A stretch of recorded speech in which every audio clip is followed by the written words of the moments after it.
Hello दोस्तों, आप सुन रहे हैं सोने की चिड़िया की तलाश और राजकुमारी से मुलाकात विद रीडर बॉय। अभी तक आपने पहले और दूसरे पार्ट में सुना कि राजा सोने की चिड़िया को पाने की ख्वाहिश करता है और राजकुमार उसी से की तलाश में निकल पड़ते हैं। इसी सिलसिले में दो राजकुमार फंस जाते हैं और तीसरा राजकुमार भी एक के बाद एक नई से नई मुसीबत में फंसता है, लेकिन लोमड़ी की मदद से वह बच जाता है। लेकिन इस बार सोने के घोड़े को चुराने के जुर्म में फंस जाता है। अब आगे। तुमने मेरे घोड़े को चुराने की कोशिश की है, इसलिए तुम्हें फांसी की सज़ा दी जाएगी। लेकिन अगर तुम मेरा एक काम कर दो तो मैं तुम्हें छोड़ दूंगा।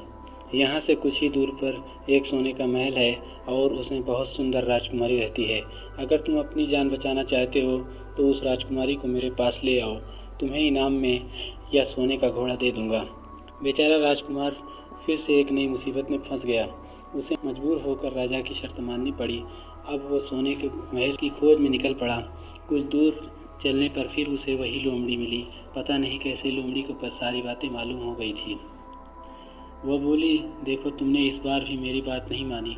मेरी बात मान जाते तो यह नई मुसीबत तुम्हारे गले नहीं पड़ती। खैर, मुझे तुम पर दया आ रही है, मैं तुम्हारी मदद करूँगी। चलो, मैं तुमको सोने के महल के पास पहुँचा देती हूँ। तुम महल के बाहर ही कहीं पीछे छुपे रहना।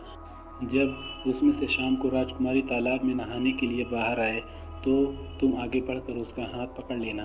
जैसे ही तुम उसको छुओगे, राजकुमारी तुम्हारे साथ आने के लिए राज़ी हो जाएगी। लेकिन एक बात याद रखना, तुम उसको वहाँ से अपने साथ ले आना। उसे वापस महल में मत जाने देना।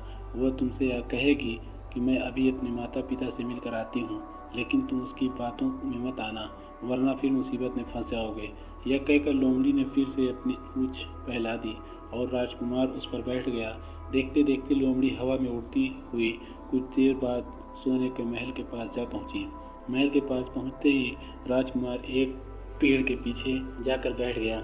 राजकुमार को जब राजकुमारी नहाने के लिए किले के बाहर आई तो राजकुमार ने हिम्मत करके आगे बढ़कर उसका हाथ पकड़ लिया।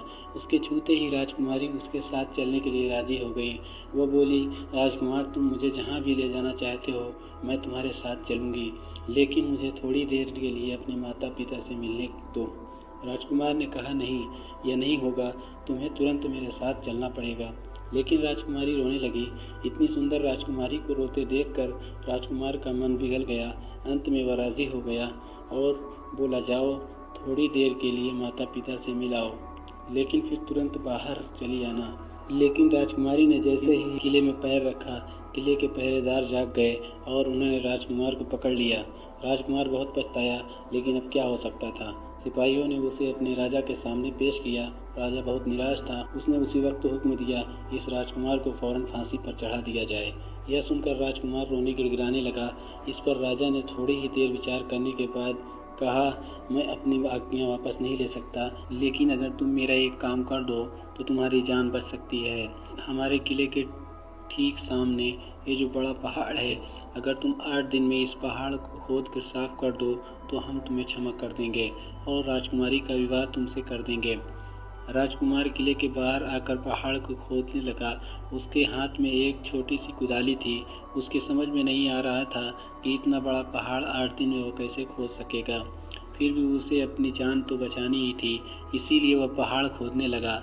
धीरे धीरे 7 दिन बीत गए।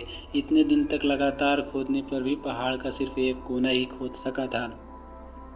वो दुखी होकर बैठ गया। उसे अपने पर बहुत क्रोध आ रहा था। वो मन ही मन में कहने लगा, अगर मैं लोमड़ी की बात मान ली होती तो कितना अच्छा होता। लोमड़ी ने मुझको हर बार ठीक सलाह दी और मैं हर बार उसका कहना न मानकर नई से नई मुसीबत में फंसता चला जाता हूँ। राजकुमार इस तरह से झुकाए बैठा था कि अचानक उसे अपने पैरों के पास लोमड़ी की पूँछ हिलती दिखाई दी। उसने नज़र उठाकर देखा, सचमुच वही लोमड़ी खड़ी थी। लोमड़ी ने मुस्कुराते हुए कहा, क्यों, क्या हाल है? इस बार तो तुम्हारी मदद करने की मेरी ज़रा भी इच्छा नहीं थी, लेकिन मैं 7 दिन से तुम्हें पहाड़ खोदते हुए देख रही हूँ। मुझे दया आ गई और मैं तुम्हारी मदद के लिए चली आई। जाओ, तुम बहुत थक गए हो, सो जाओ, मैं थोड़ी ही देर में तुम्हारा काम पूरा कर दूंगी। इस बार राजकुमार ने तय कर लिया था कि अब वह लोमड़ी जिस तरह कहेगी वो उसी तरह करेगा। वो चुपचाप उठकर एक तरफ चले गया। थोड़ी ही देर में उसे नींद आ गई। सुबह जब वह सोकर उठा तो उसे अपनी आंखों पर विश्वास नहीं हो रहा था। यहाँ कहीं भी पहाड़ का नामो निशान नहीं नजर आ रहा था। महल का सुंदर दृश्य दिखाई दे रहा था। राजकुमार सीधा राजा के पास पहुंचा। राजा उसके काम पर बहुत खुश था। उसने तुरंत अपने वादे के अनुसार राजकुमारी के साथ उसका विवाह कर दिया। जब राजकुमार उस सुंदर राजकुमारी के साथ कुछ दूर चला तो उसे रास्ते में फिर वही लोमड़ी मिली। लोमड़ी बोली, बधाई हो राजकुमार, राजकुमारी के साथ तुम्हें देखकर मुझे बड़ी खुशी हो रही है, लेकिन अब तुम्हें सोने का घोड़ा और सोने की चिड़िया भी प्राप्त करनी चाहिए, क्योंकि वो दोनों चीज़ें तुम्हारे ही लायक हैं और तुम उन्हें आसानी से प्राप्त कर सकते हो। राजकुमार बोला, लेकिन भला मुझे सोने का घोड़ा और सोने की चिड़िया कैसे मिल सकती है? मैं तो इस राजकुमारी को भी उस राजा के लिए ले जा रहा हूँ। लोमड़ी ने कहा, नहीं, तुम ऐसा काम कभी मत करना। इस राजकुमारी के साथ तुम्हारा विवाह हुआ है और यह तुम्हारी है। अगर तुम मेरे कहने के अनुसार काम करो तो तुम्हें सोने का घोड़ा और सोने की चिड़िया भी मिल सकती है। तुम पहले इस राजकुमारी को लेकर सोने के घोड़े वाले राजा के पास जाओ। राजा खुश होकर तुमको सोने का घोड़ा दे देगा। तुम घोड़े पर सवार हो जाना और सवार होकर सबसे विदा लेना। राजकुमारी से तुम सबसे बाद में विदा लेना। जैसे ही तुम राजकुमारी के पास पहुँचो तो तुम उसे हाथ पकड़कर घोड़े के ऊपर खींच लेना और घोड़े को दौड़ा देना। सोने का घोड़ा इतना तेज दौड़ता है कि दुनिया का तेज से तेज घोड़ा भी उसकी बराबरी नहीं कर सकता।